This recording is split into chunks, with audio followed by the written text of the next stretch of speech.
արխիվը ինձ համար արդեն դարել է ընտանիքի պես մի բան։ 27 տարի ես աշխատում եմ այստեղ։ Այս արխիվը հավաքվել է կադր տիպիկ տեսաժապավենների վրայի նյութերից, ու ես մասնակցություն եմ ունեցել այդ արտադրությանը։ Բարի երեկո, սիրելի հեռուստադիտողներ։ Սկսում ենք հայկական հեռուստատեսության փորձնական հաղորդումները։ Ես առաջի օրը, որ եկել եմ հեռուստատեսություն, սա ինձ համար մի ինչ-որ նոր աշխարհ էր։ Այն մարդկանց, որոնց տենում ենք էկրանի մեջ, հիմա ես այդ մարդկանց տեսնում եի, այդ մարդկանց հետ շփվում էի։ Եթե ինչ-որ մի եթեր էր պլանավորվում,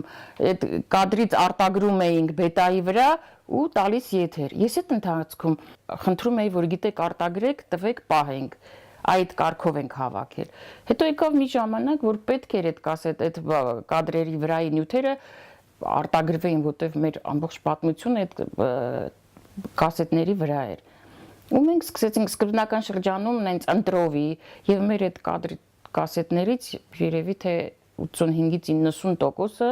արտագրվել է այս կարգի տեսաժապավենների վրա։ Գատո, հարոջի գատո։ Ագոյ! Ագոյ!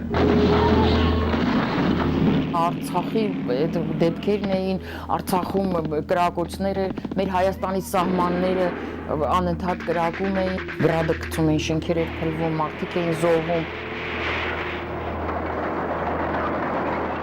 Ու այդ ընթացքում երկրաշարժ։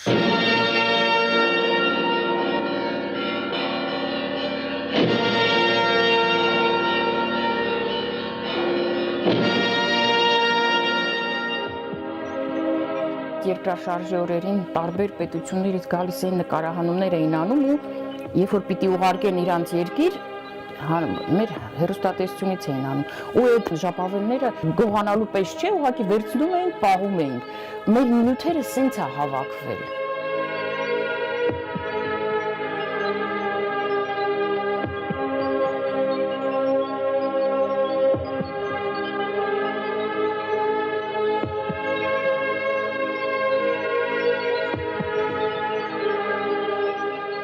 Հետո այն ժամանակ ամեն ինչ չէ, որ պահում էին, խորհուրդեր, իրանք որոշում էին, թե այս հաղորդումը պիտի պահենք, այն հաղորդումը պետքա ջնջվի։ Ես գաղտնի պայմանավորվում էի խմբագիրի հետ, ասում էի դու բեր, ափսոս այդ նյութը ենթադրենք, հատիկ անկեղծորեն ասած, գիտեմ, որ ժապավենի վրա որ նյութն է։ Բերեցին, տեսա այն հաղորդման մեջ հետաքրքիր կադրը, ես դա արտագրում էի, ոչ մեկին չէի ասում, կարելի է, թույլ տվեք կամ իրավունքը ունեմ, չեմ հարցրել, ես բացահայտ ասում եմ ու ոչև վատ եմ զգում։ Հասմիկ ջան, մի հատ ստերից կմտնես։ Մեր պետությունը սկսեց անկախանալ, 91 թիվ մեր անկախությունը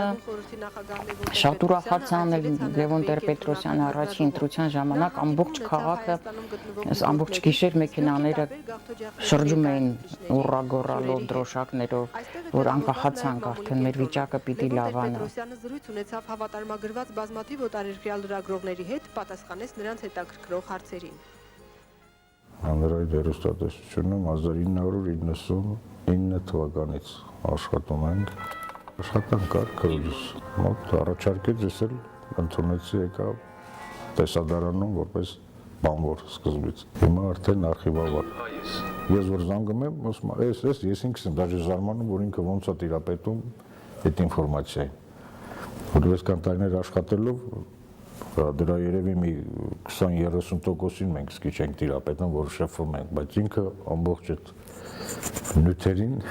տիրապետում է։ Երբ պատանի էի, այդ բարերը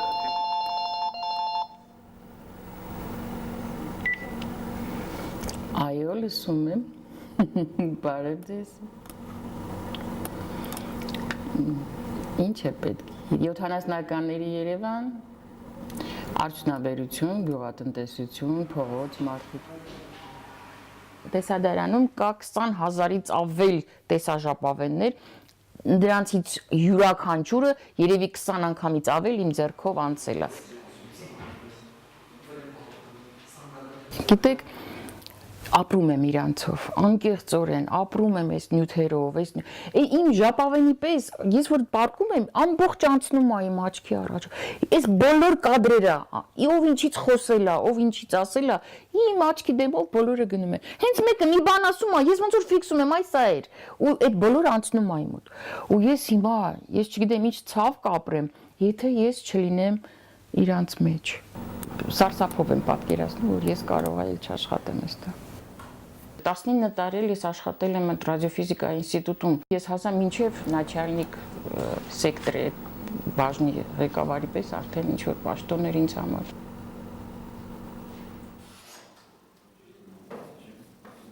Դրանից հետո ես արդեն չէի պատկերացնում, որ ոնց կարող է ես գնամ ուրիշտեղ աշխատելու։